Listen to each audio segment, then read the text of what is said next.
computer. Hi, everybody. It's Helen Hillix, host of From My Heart to Yours. And today we are talking about addiction. And I am so excited to have a new friend.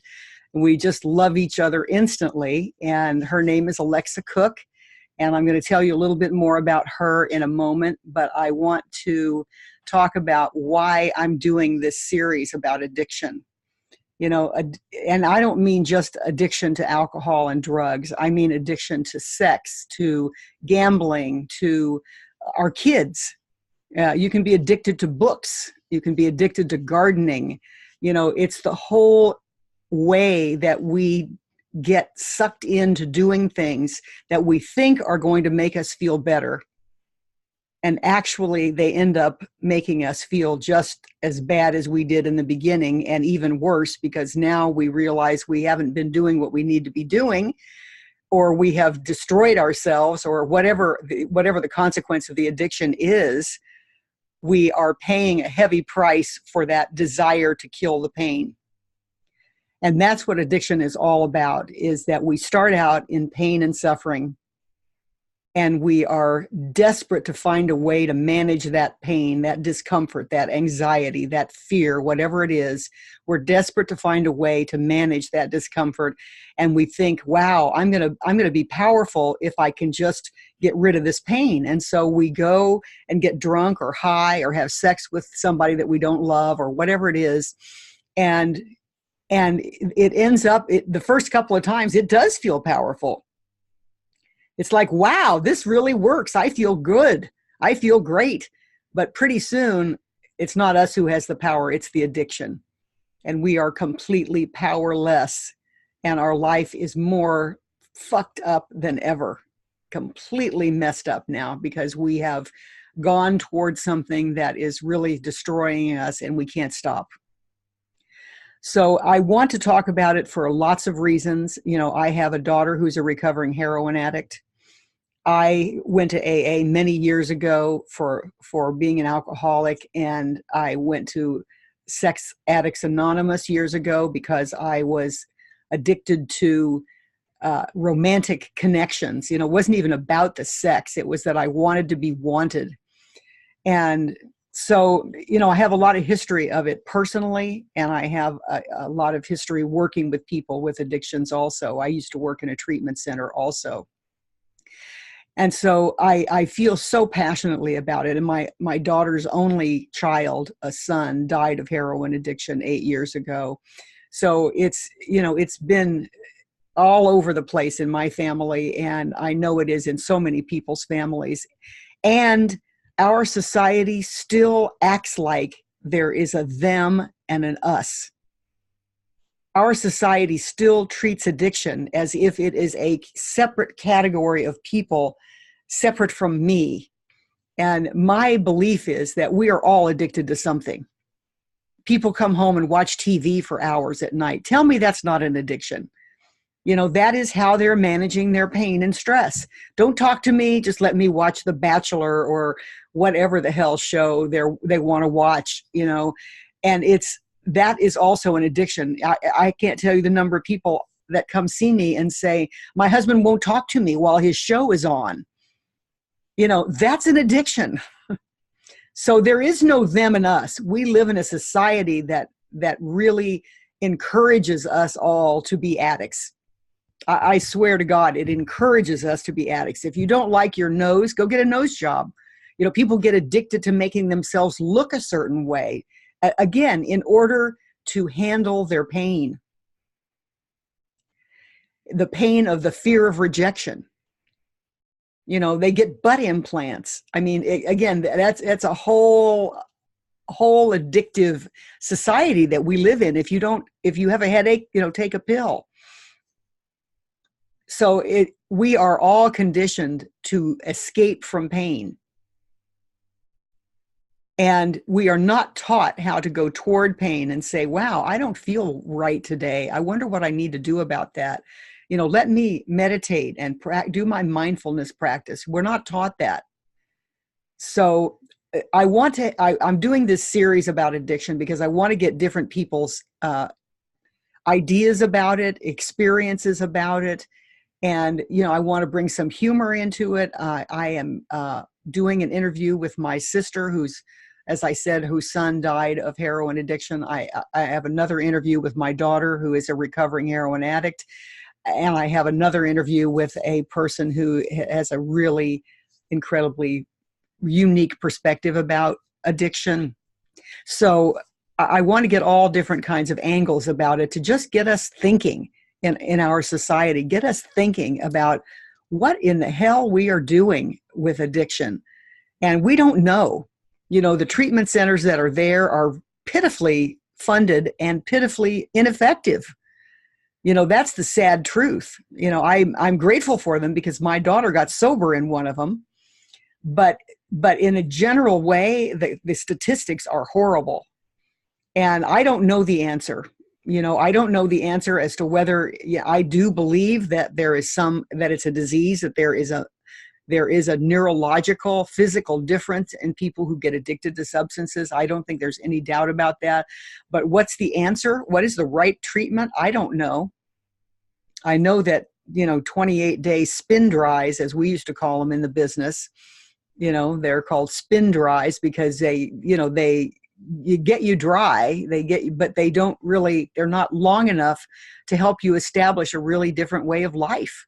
So I don't know the answers. I'm not professing to be an expert on it. I just have a lot of personal experience and professional experience working with people. And so I want to offer what I have to the world and to see if it helps you think about things differently and brings you more compassion for yourself and others, whether you are someone who knows addicts or you are the suffering addict or the recovering addict. There's so much shame and guilt in our society about it. And I really ardently hope that some of the things that I say on the show or my guests say on the show will help you heal in some way and help heal your heart. My title is From My Heart to Yours, because I feel like with that love and the compassion that we can generate together, we can make a difference. So that's my little spiel to start with. And I want to introduce my guest, whom I'm so excited to have on the show. Alexa Cook is a beautiful young woman that the universe guided me to on Instagram, of all places. And I didn't even see her face. I didn't know how old she was or anything about her because she hides out on Instagram.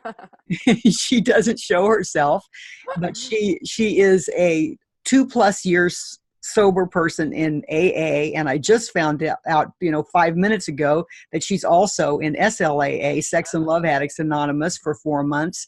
So we have that in common also. She is a therapist doing her internship, getting her licensed marriage and family therapy license, working at a women's treatment center in Dana Point. And she used to work at a women's prison in Hawaii. And I can't wait to hear some of your experiences there. She has a really very fun and powerful Instagram presence called Sober Grind. And, if you're on Instagram, check her out there, follow her, because her posts are absolutely hysterical. And yet they are very powerful and meaningful. She's insightful, she's smart, and she's funny. So I am so happy that the universe brought us together. And without any further discussion, I'd like to introduce Alexa Cook and have her say hello and tell us a little bit about your story first. I want to talk about the Instagram, but I think we need to hear your story first. So welcome, Alexa. Hello. I'm so happy to be here. It's a pleasure to meet you too, and thanks for having me. So I've been sober for 2 years now, and I guess what happened, what it was like, and what it's like now was, I think it started at a young age, and my brain was just basically crazy. From the time I was 15, I was looking for something to fix me. And in my case, I found food and I found prescription pills. All the girls were doing cocaine to get skinny, all of that fun stuff, and Adderall. And I remember talking to someone that I love dearly. I'm not going to say who, because yes. And she was like some really significant woman in my life. And I was like, well, all these people are doing Adderall and cocaine. to like be better or something. And she was like, you should just do it too then.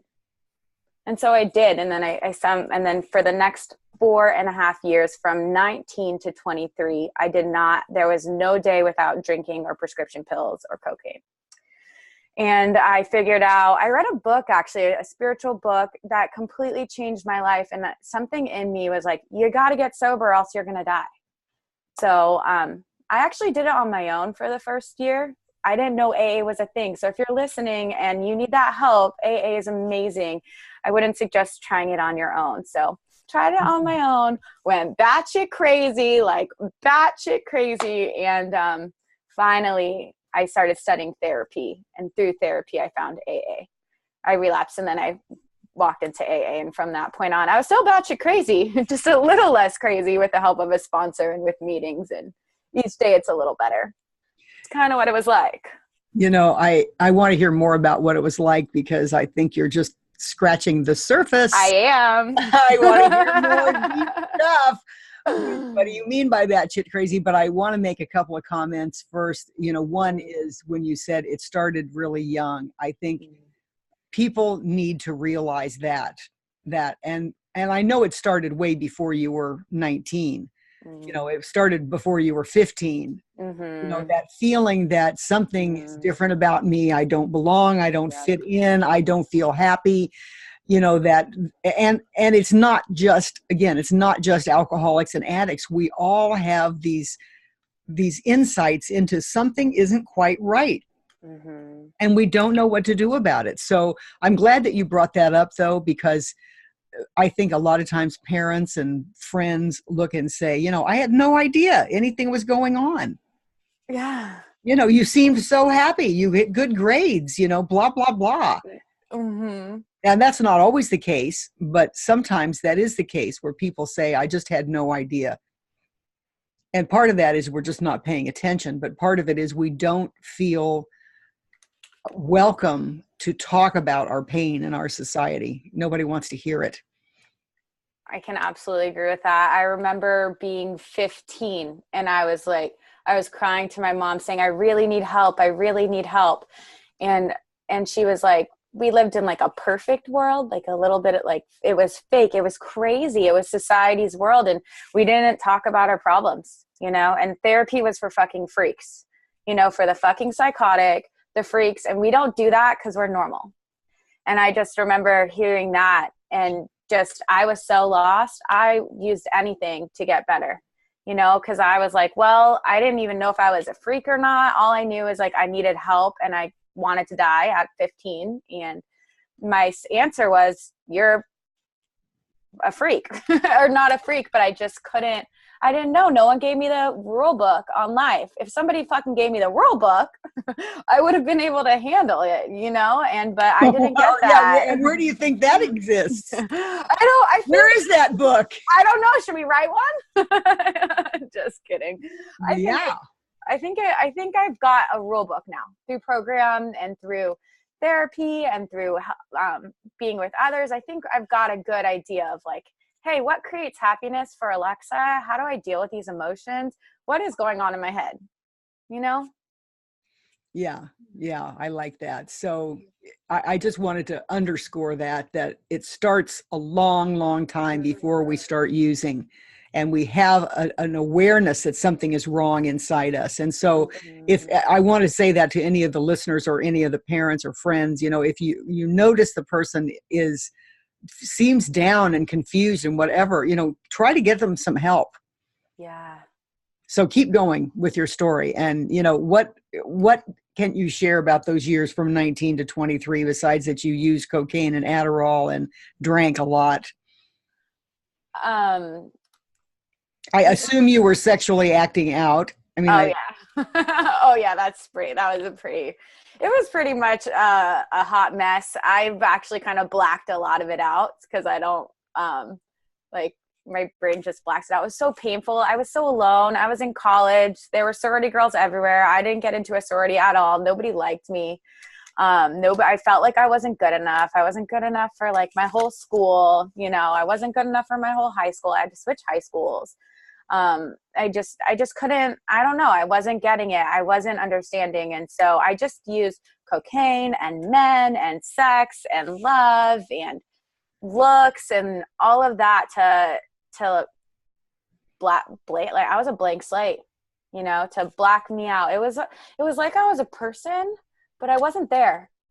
It was just, I was going through these motions and I was just empty. I think I'd be scared today if I met that Alexa. I would just want to give her like this big fucking hug and be like, I love you, like you're not alone. But being on all those drugs, I created a false reality too. Like I would tell my friends I was doing one thing on the weekend and I was like sitting at home. I was like, oh, I went to this amazing party, like on a jet plane.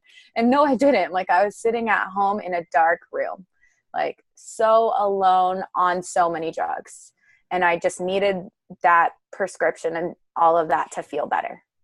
That is so fascinating that you actually verbally created an alternate reality.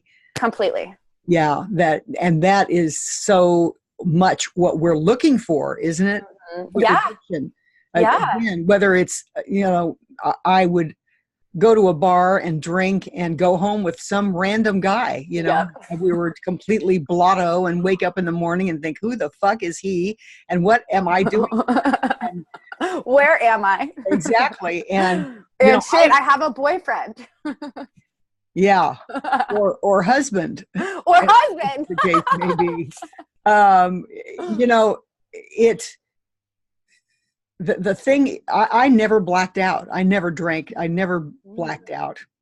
You're amazing. Did anything that I didn't remember doing. Well, I wish I had, like you said. Yeah. Like you said, it sometimes I wish I didn't remember. And I think that's what you were saying. It took me a really, really long time to get over the shame of the things that I did, when I was using and drinking. And one of the things that has helped me so much with that is the real understanding that whatever we did, even the sex and love addiction part of it, especially, I should say, the sex and love addiction part of it, we did because we were desperate to be loved, to fit in, to connect, to find that oneness, and they say in AA that alcohol is liquid God. Ooh. You haven't heard that? No, but I love it. Oh, yeah. I mean, I got goosebumps right now, even saying it, because that's the truth. That is what we are looking for, is the connection. We are looking for the feeling of belonging, or the experience of oneness. Yes. And whether it's you're using Adderall and cocaine to try to be thin, it's because you want to be thin, because you want to be attractive, because you want to be connected, because you want to feel in the oneness. Yes. Or whether you're reading a book, you want to escape the pain and connect to some other world so you can feel connected and feel the oneness. I mean, that is what we're all looking for.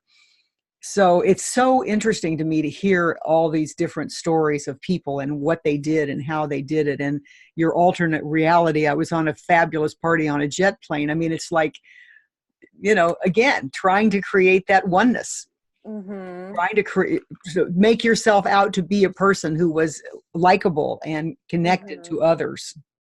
Yeah, I know it's really crazy. Actually, when I first walked, I really agree with what you say. Like, when I walked into SLAA for my first time 4 months ago, I was like, this is the root of my problem. AA is like the cover up, and the drugs are the cover up, and the food and the skinny and the throwing up, that's a cover. What my real thing is like, I don't know how to connect to people. I don't know how to talk to people. I'm so alone, and I will do anything to get you to love me. I will look a certain way. I will kill myself. Just love me. Oh my God. I am that. Yeah. I am that. I mean, I realized that also, that the drinking was only, as they say, in service to the sex addiction. Yeah. And I want to clarify for people who are not familiar with sex addiction that it has nothing to do with sex.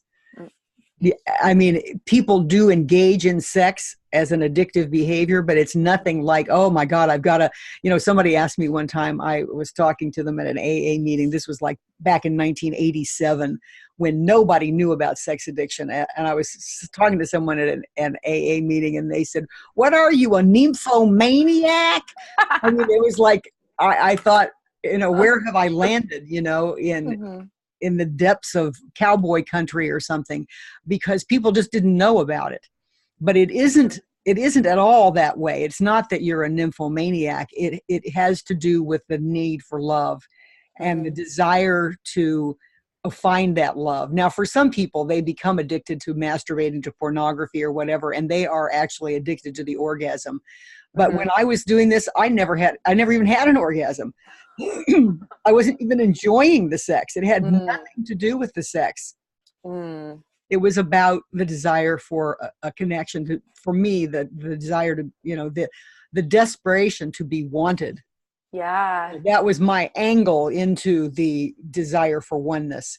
So, but I so agree with what you're saying, is that so many people, and again, this is for people who may have 30 years of sobriety. You may have another addiction that you're not even looking at. And, I certainly noticed that in many, many meetings, is that people are acting out their sex addiction in their AA meetings. Yeah, they've been sober for 20 years, but they are looking for the next hookup. Yep. Or they are smoking cigarettes, on their break. And they used to let people smoke in the meetings. That was just, you couldn't even breathe. And they serve sugar.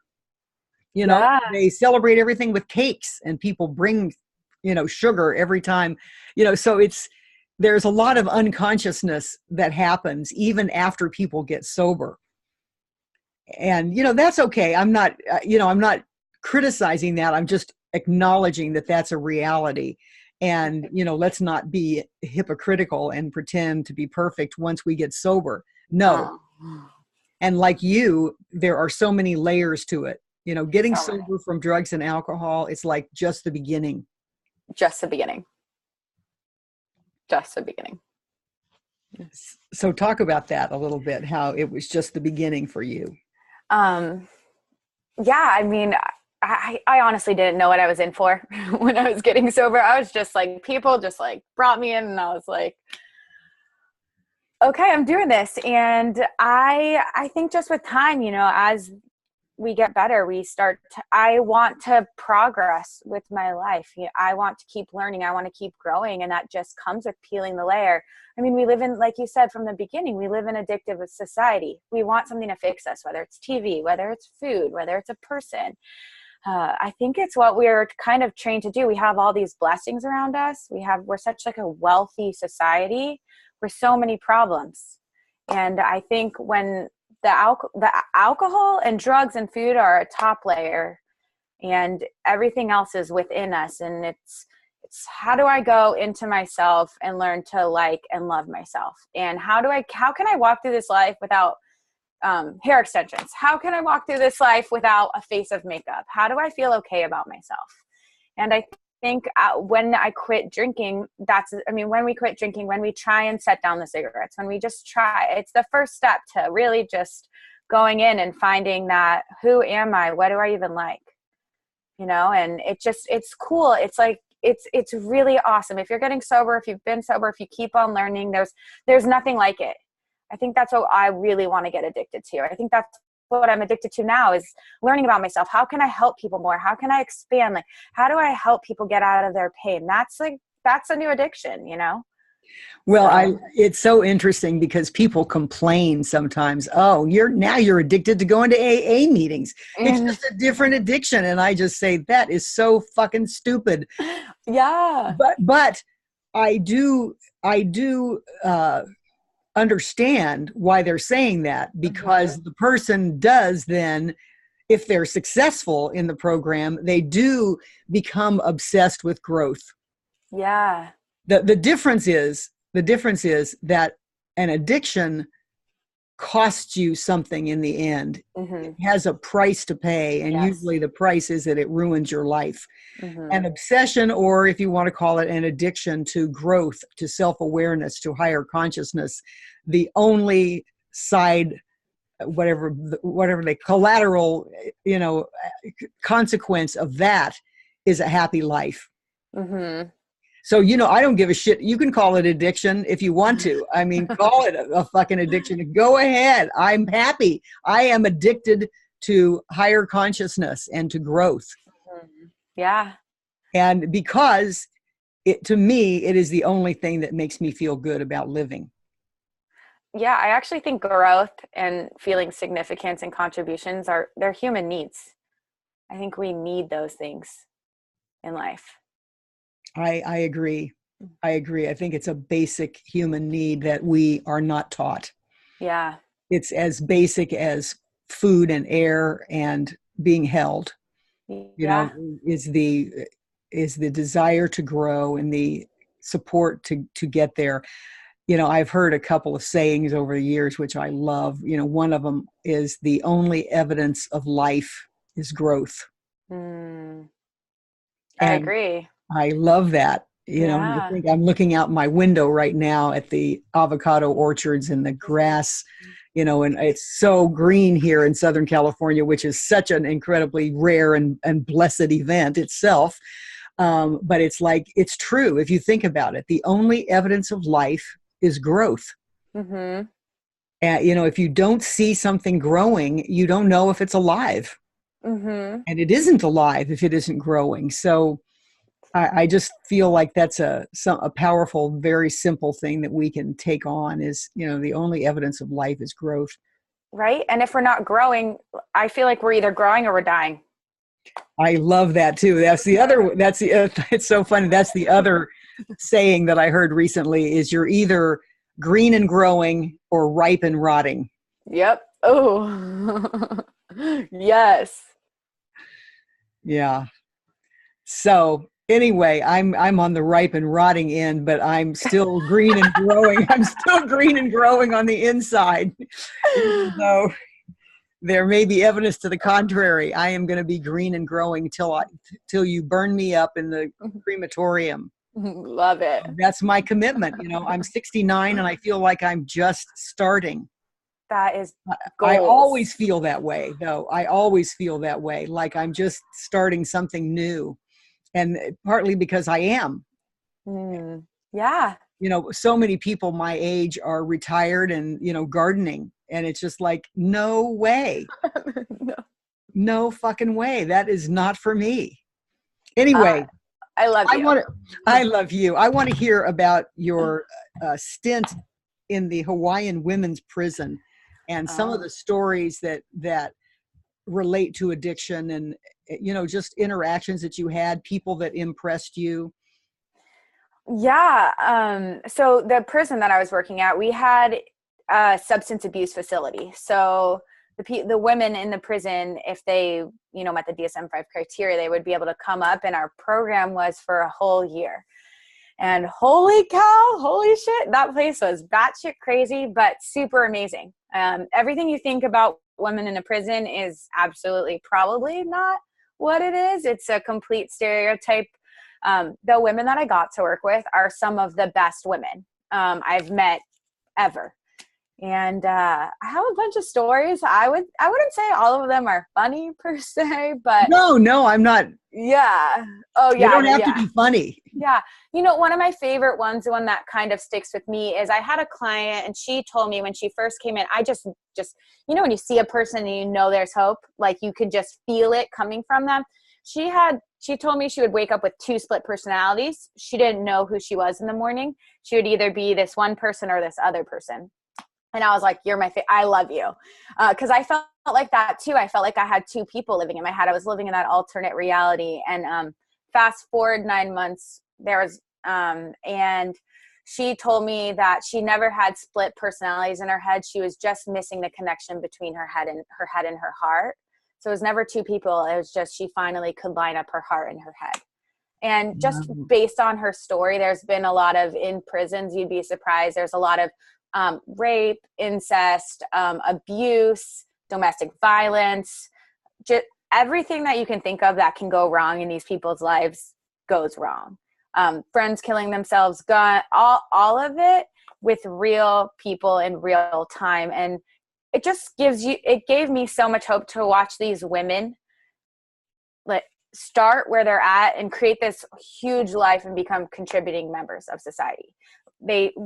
That same client, she told me that she was like, prison is not my reality anymore. That was my past. I'm here for now, but that's not who I am. And I was like, absolutely right.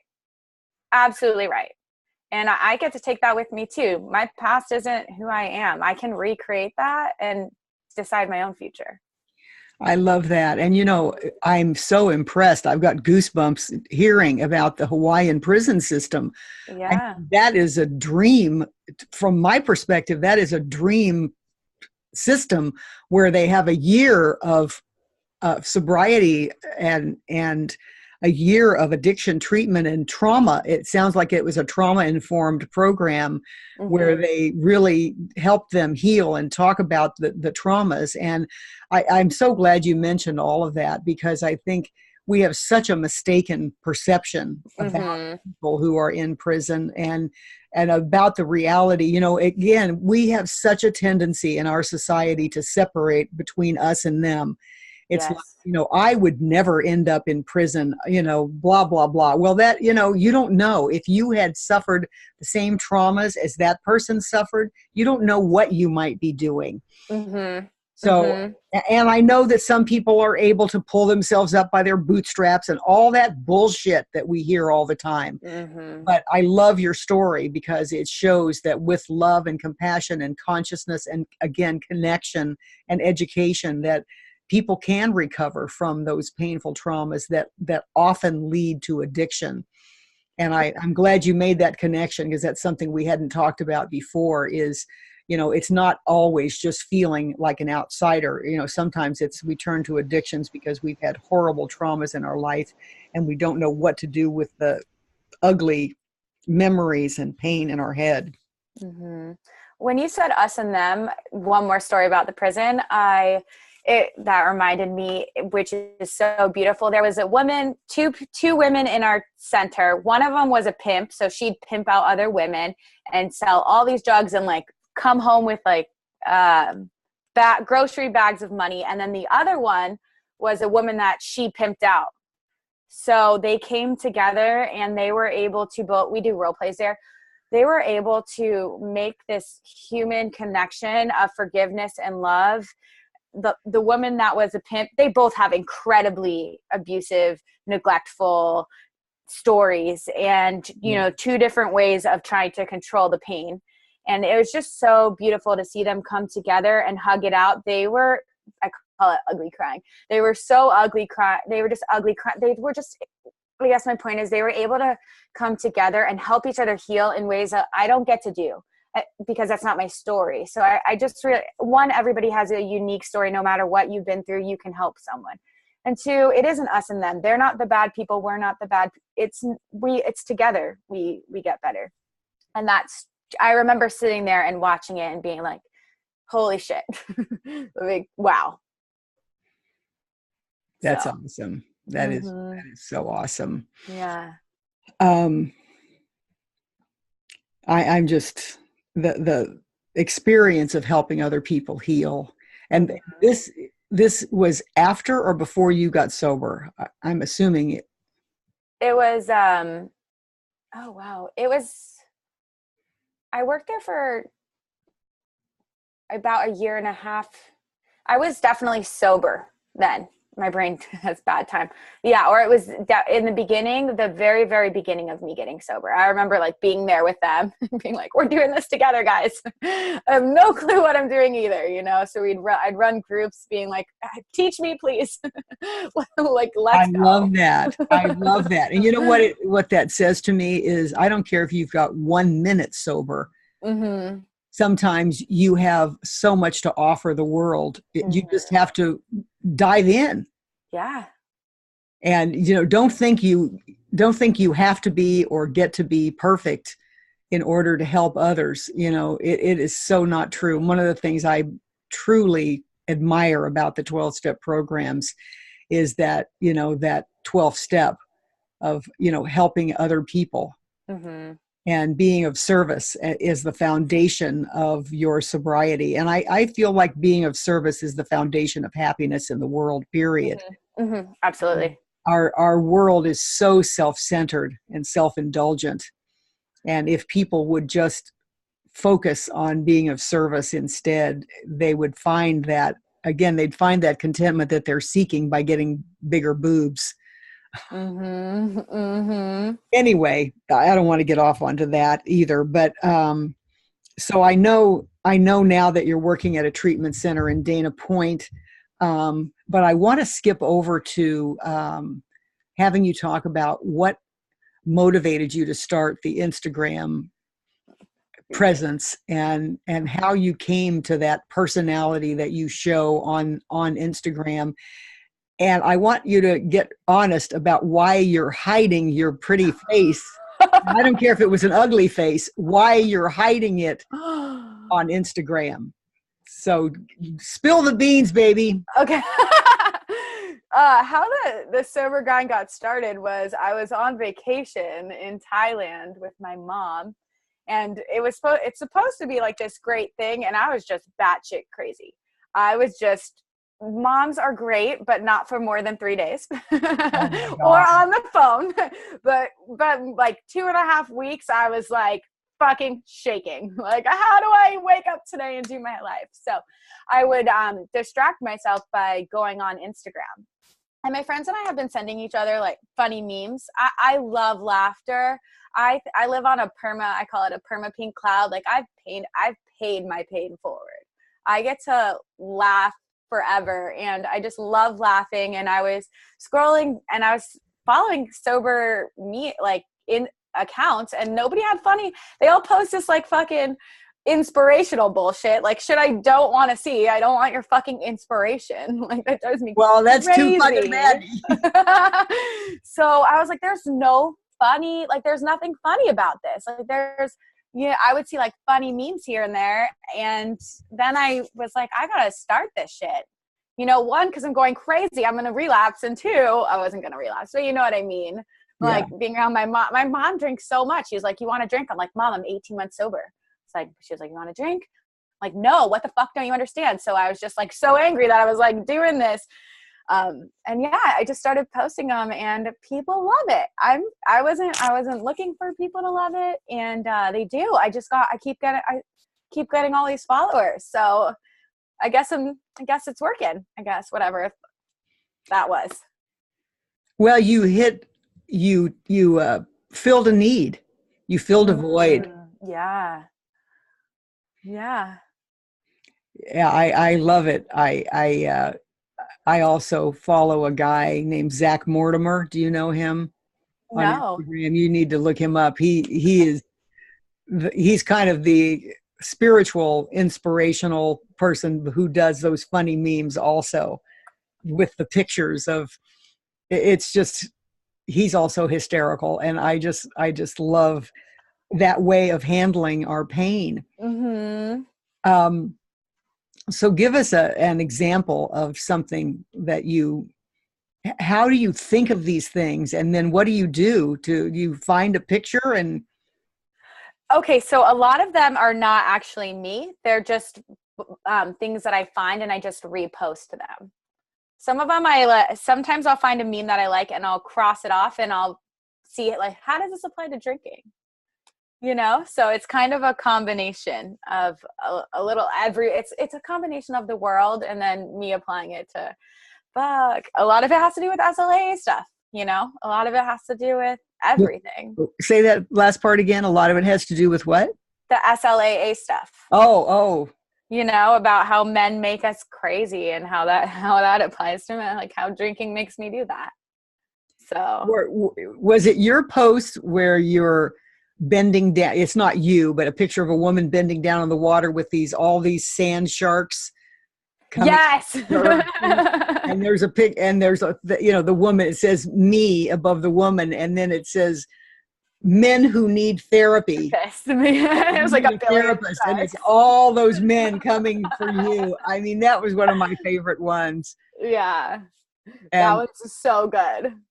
It's so true. So true. Yes. Yeah, if we're not well, we're going to attract people who are not well. Oh, yes.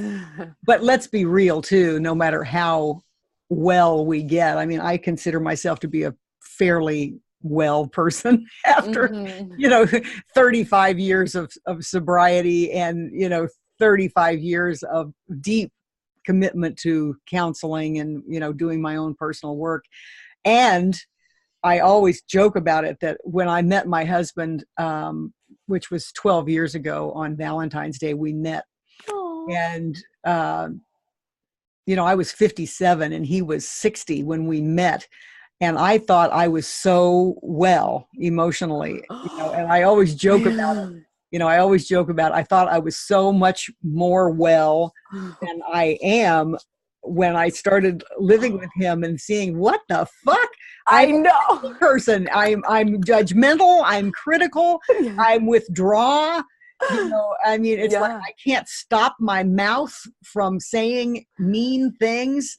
I mean, it's like I don't know how I avoided noticing that but one way I know it, I avoided noticing that was being with men who were alcoholic or who were shut down, whatever. And it's like they were such a mess that it never was even an issue how I was being. Yeah. Which I'm sure lots of listeners can resonate with. But you find a guy who's also conscious and willing to say, what are you doing? What are you saying? And it's like, fuck you. Yes. It's you. It's you. You're the problem. Yes. Yeah. So I don't know how we got off on that from that meme, but we do attract people. And, that's the good news. I attracted a man who was more sober, who had more years of sobriety than I, and who was very committed to therapy and healing and spiritual growth also. So that's the good news. That's the promise on the other side, isn't it, Alexa? And I don't know whether you've had any healthy relationships yet. Yet. I'm working on it. That's a whole nother story for another time. Oh no. We're not going there today. No, not today. Not today. Well, do you want to give us a hint about what you're talking about? You're working on it. I've dated really crazy men. I definitely have some crazy love stories. I'm writing a book about them because there's so many fucked up relationships that I've been in. So, well, good for you. Yeah. And what's the title going to be? When can we expect it? I don't know if I want to give out the title because I don't want anybody to take it. Okay. Fair enough. But it's going to be about, I don't want to say anything yet. I will keep you posted though. Okay. Yes. Well, I'm excited about it because I know with your wit and humor that there's going to be some deep, meaningful stuff mixed in with some humor. Yes. So I'm looking forward to that. Yes. So I'd like you to offer a couple of the most powerful tools that you use on a daily basis.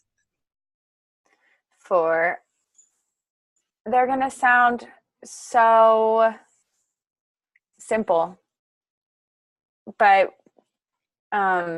connection. The most powerful tools are simple. So simple. Connection, getting connected to other sober people, growth, constantly working on myself, never ending. I feel like progress equals happiness. We think other stuff outside of us equals happiness, but I think when I progress in all of that, working on myself, that makes me happy. Writing, journaling, all the things, going to meetings, doing that. The people make the difference. And one other thing that really helps me, which has been my most powerful tool for now, and this is from Tony Robbins. I adore him. He talks about pain and pleasure, and he says people will do more things to avoid pain, and people will do things to get pleasure. but people are more motivated by pain. So I've associated in my life right now certain things with more pain. I'm too scared to write a book. Like I don't want to show my face at all. He says to, and what I have been doing is I'm associating more pain with not doing those things. Like my life will be sad, and more pleasure to doing them. So like if I do it, like then I get to have a great conversation, or I can feel inspired, or I feel that energy. So that's a huge one for me. Like why I think addiction is more like trying to avoid pain, and I've just associated drugs with pleasure, and it's backwards. Oh, I So could not agree more. I mean, yeah, that's what we were talking about in the very beginning of the show, is that the every addiction, the foundation of every addiction is the desire to escape pain. yeah.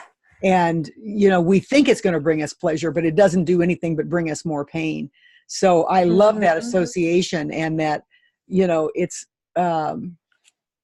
I just went to a leadership program in San Diego that I know you would love. It's called Ascension Leadership Academy. It's ALA San Diego is the website, but it's a 4-month, very intense program. And one of the main trainers, he has a saying, oh, what the fuck, go for it anyway.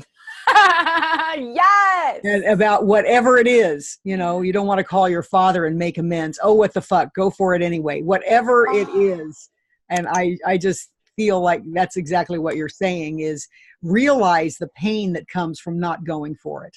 Whatever that is, and I'm starting this online business of coaching and group coaching online. And it's like, I have to tell myself every day, just go ahead and go for it. Make that live video, allow yourself to cry on the video. Who cares? It's like, go for it anyway. Who cares even if, no matter what happens, it doesn't really matter. It's the process of enjoying going for your life. Yes. That makes all the difference. I'm glad that you brought that up as one of the main tools that's helping you. Yeah. I'd also, if you have resources, I know you already mentioned AA, of course. Do you have any others? I mean, I'm sure you also recommend Al-Anon for friends and family, and SLAA if you're noticing that you're addicted to having a boyfriend or whatever way is dominating your life. Yeah. Any other resources that you would like to share with the audience? The only other thing that I've been adoring, and it's not really treatment related, is Toastmasters. It's just another self-growth. How do I get the fuck out of myself? How do I talk in front of people? And all of that. Yeah. I have a lot of friends from ALA actually who are in Toastmasters. Nice. Yeah. And anybody, so fun. Yeah, and anybody who wants to be a better speaker, it's a great place to go. And of course, you say it's not related to addiction recovery, but it is. Anything that we do for self-improvement and for healthy self-expression, yes, definitely supports your sobriety. I agree with that. Yeah. So do you have any parting words that you would like to say? Oh, I'm so bad with parting words. Start over. Don't even say that. We're gonna rewind. Do you have any parting words that you would like to share, Alexa? All I've got is aloha. Which means? Like peace and happiness, and wishing you kindness and love to me, family and well-being. So all of your love goes to the audience. Yes. That is so sweet. And I want to thank you so much for being on the show, Alexa, and for sharing for sharing yourself, for sharing your story, for sharing your experience, your strength, and your hope. And, I wish you all the best in your PhD program. And, the women that are working with you right now are so lucky to have you. And I know that you will continue to be a presence on Instagram and, and one stretch I'd like to offer you is to put your face on Sober Grind. Okay. Put your face. Think about it. Okay. I really if you don't put your face on there, you're hiding. That, yep. I do Yeah. that. Yeah. So, just, and I don't know what we could do a session about it, but I don't need to go into that right now. I just need to say that if you don't put your face on there, you're hiding, and that doesn't feel good to you. Yeah. So yeah, I totally agree. I was just going to say thank you for having me and helping me take those little scary small steps of getting out into the world. That's not a small step, honey. This whole thing. Oh yeah, I guess this thing is a big step. Yeah. It's a big step. It's I want to underscore scary. that. I want to underscore that, though, because so often we say that about ourselves and things that we're doing. Oh, I took a small step. No, every step is a huge step. Fucking huge. Yes. Every step. And you get to acknowledge that about yourself. Every step is a huge step. Every time I go live on Facebook or Instagram, it's a huge step. It is. Every single time. And maybe we'll see you on there. Maybe. Maybe so. So we'll definitely see you on my podcast and maybe on YouTube also. So then I like the sound. people will know. People will know who you are. So now I've lost your connection all of a sudden. You're frozen. So I guess. Sorry. Okay, you're back now. Anyway, thank you so much. I love you. I want to stay connected to you. I know we'll stay connected on Instagram, and I know we'll be connected in our hearts always. So thank you again. I love you, and goodbye for now. Thank you. Love you back.